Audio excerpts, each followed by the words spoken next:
Retrojazdu na Balatón absolvujú 4 kamaráti z Hurbanova, ktorí sa tam vydajú opäť po 25 rokoch. 165 kilometrov dlhú trasu absolvujú na prototype štvorbicykla, ktorý skonštruovali pred štvrťstoročím. Kolo Gomo, vozidlo, ktoré pomenovali začiatočnými písmenami svojich mien, je postavené na kolesách z Javy 250. Skladá sa z množstva starých bicyklov, ktoré sme všelijakými možnými spôsobmi pozháňali. Prvé jazdy uskutočnili ako 12-roční chalani na cestách po okolitých diskotékach. Malo to veľkú výhodu, nikto nám ho neukradol. Alebo keď aj, tak ho veľmi rýchlo zahodili.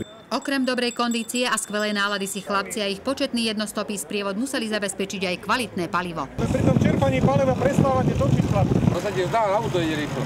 Na repete jazdu nebolo treba nikoho dlho prehovárať. Som si musel ženy opýtať a to ma pustila, takže to v poriadku. S pokutami za rýchlosť nepočítajú, aj keď pred rokmi im to poriadne frčalo. Dole z kopca sme dokonca predbehli aj babetu. A na čo sa v cieli pri Balatóne najviac tešia dnes? Si ovlažiť svoju bodnú časť do toho Balatónu. Nech sa troška ochladí. Z Hurbanova pre televíziu JOJ, Drahu Dobrovičová.